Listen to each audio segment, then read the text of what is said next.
Have solutions we can think of when it comes to the problems of moral hazard and adverse selection. First is signaling, an action taken by an informed party to reveal some information for uninformed party. So whenever we're dealing with hidden characteristics, right? So an uninformed party is not necessarily knows what characteristics I have.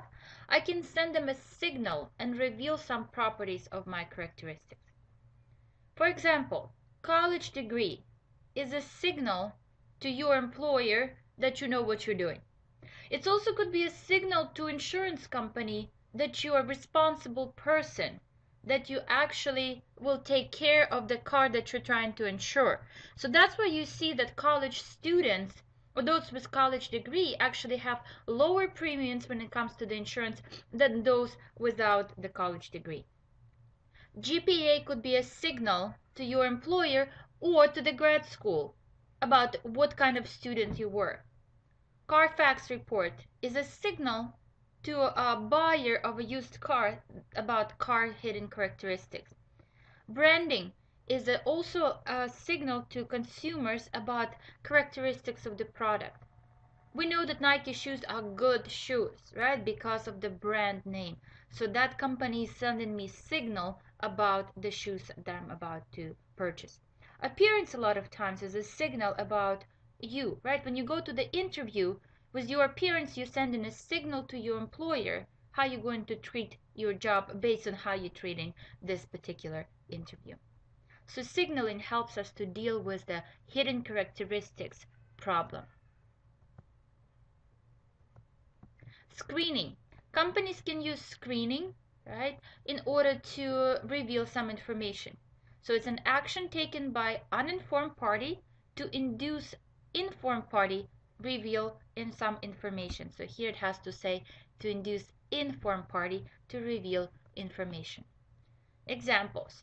Mandatory screening, take used car to a mechanic, or choice of the deductibles. How does it all work? Well, sometimes insurance companies perform mandatory screening.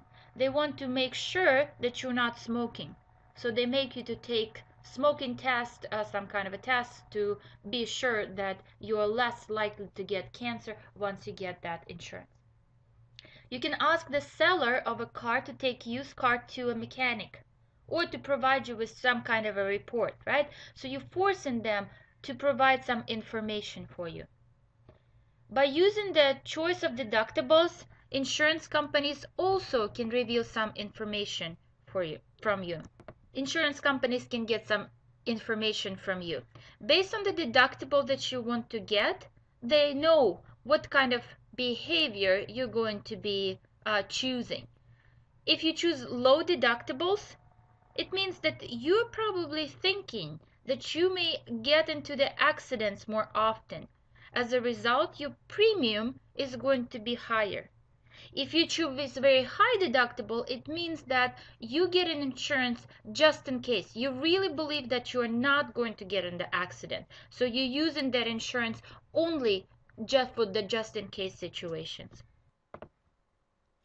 Incentives. Uninformed party can provide incentives to informed party to avoid moral hazard problems, to reveal some kind of characteristics and to reveal those hidden actions.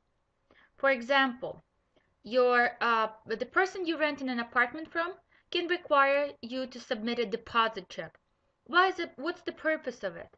Well, you are now provided with incentives to take good care of your apartment. If you do, you're going to receive your deposit back. If you don't, you're not going to receive it. So now you have incentives to take good care of your place. Rebates for not getting into accidents. Also tactics used by the insurance company. Right? If you remember, Allstate has this deal right now. If you don't get in the accident for about a year, your deductible is going to decrease. That's an incentive to avoid moral hazard problem. That's an incentive to those insured to take good care of their driving, to get good care of their car, not to get into accidents, not to spend that money, insurance money, and as a result, they get financial incentive back. Finally, mandatory insurance. So this is kind of a command and control policy.